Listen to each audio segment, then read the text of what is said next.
Saudara jaksa mengajukan tuntutan 4 tahun penjara terhadap anak berkonflik hukum AG dalam perkara penganiayaan berencana David Ozora. Lalu bagaimana keluarga menyikapi tuntutan ini dan apa saja yang akan jadi fokus keluarga korban David Ozora untuk mengawal kasus ini terhadap terdakwa lainnya. Bergabung bersama kami Melisa Anggraini, penasihat hukum David Ozora. Assalamualaikum, selamat malam Mbak Melisa.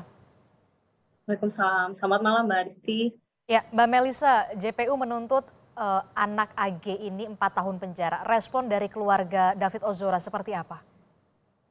Ya, dari jaksa penuntut umum yang tadi disampaikan terkait tuntutannya itu menurut kami sudah maksimal karena ini adalah pelaku anak.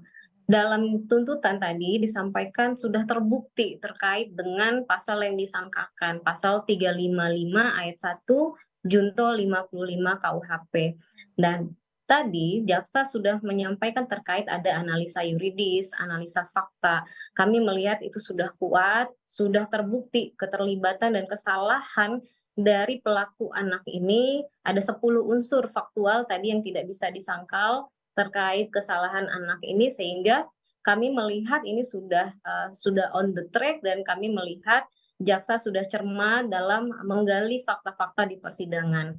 Seperti itu, Mbak. Oke, jadi unsurnya adalah sudah terpenuhi perencanaan penganiayaan, begitu ya, Mbak Melisa Berat, ya? iya.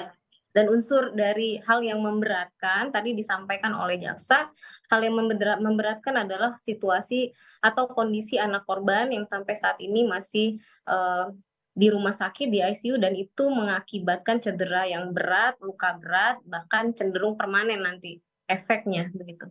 Oke, nah penasihat hukum AG ini menyebut dalam tuntutan jaksa ini tidak mempertimbangkan rekaman CCTV termasuk kronologi. Respon dari keluarga David Ozora? Ya, dari semua proses pemeriksaan saksi-saksi kan kita hadir juga di sana ya, Mbak, ya. Kami melihat hakim sudah sangat cermat, bahkan sudah melihat juga dari CCTV, sehingga dalam, kecermatan hakim itu melihat dari anak pelaku ini justru ada hal yang tidak digali oleh, kuasa hukumnya. Hmm. Mereka boleh menyampaikan apapun terkait pandangan mereka untuk CCTV, tetapi majelis hakim atau hakim tunggal ini sudah memiliki keyakinan sendiri dan hal-hal itu sudah dituangkan oleh jaksa dalam tuntutannya di yang 10 unsur tadi, yang faktual tadi, Mbak. Mhm. Nah, dijadwalkan ini kan 10 April anak AG ini akan mendengarkan vonis. Nah, kalau dari keluarga David Ozora ini harapannya untuk vonis AG ini seperti apa? Apakah lebih berat dari tuntutan jaksa atau justru sama?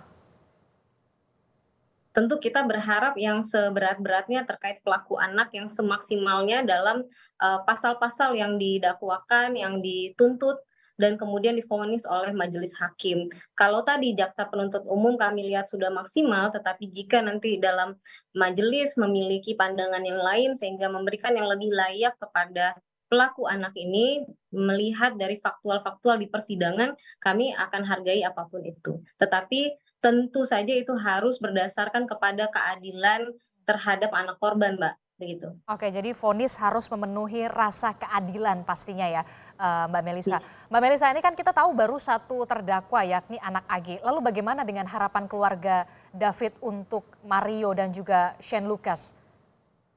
Ya, tentunya dari semua rangkaian pemeriksaan saksi, bukti-bukti yang dihadirkan dalam persidangan, akhirnya kita mengetahui gambaran umum, Hmm. keterlibatan dan peran masing-masing pelaku dengan sangat rinci dan detail. Kita sudah mengelis semua peranan-peranan itu, kebohongan yang ada di mana, kemudian apa-apa saja yang akan mempertegas bahwa anak korban ini, sudah diperlakukan dengan sangat keji, biadab, dan bengis oleh para pelaku ini, kita akan buka nanti itu seluas-luasnya di sidang terbuka kepada pelaku-pelaku yang lain, Mbak. Oke, nanti dibuktikan di sidang di Mario Dandi dan Iya, juga Shane Lucas yang memang terbuka ya, karena tidak iya, anak di bawah umur begitu ya, Mbak Melisa ya. iya benar. Kita Oke, tidak bisa menyampaikan sekarang. oke, Mbak Melisa, terakhir, bagaimana kondisi David Ozora saat ini? Saat ini David sedang dilakukan yang namanya terapi okupasi. Nah, itu terkait dengan bagaimana melatih motorik, penglihatan, warna, respon, bentuk tangan yang seperti itu lagi dilakukan terapi, tetapi dari beberapa asesmen yang dilakukan, dokter sampaikan masih banyak sekali yang harus dilakukan, salah satunya bagaimana dia melihat warna-warna. Nah, diketahui ternyata David sampai saat ini belum bisa membedakan warna-warna tersebut. Nah, kemudian terkait dengan, konektisitas otak dengan ototnya, misalnya David ketika diminta untuk menggerakkan atau jalan di tempat dengan bantuan alat, kemudian dia selalu melihat kepada arah kakinya. Ketika kita memerintahkan David lihat ke depan, nah itu gerakan kakinya langsung buyar. Sehingga kita melihat David belum bisa menerima perintah dalam jumlah banyak, baru satu-satu, komunikasi juga masih satu arah. Besok akan dilakukan yang namanya terapi stem cell yang kemarin sempat 2 kali ya tertunda. Insya Allah mudah-mudahan kita berdoa setelah stem cell nanti akan ada progres yang lebih baik terkait dengan kesehatannya David. Oke, keterangan tim dokter bagaimana untuk terapi stem cell ini?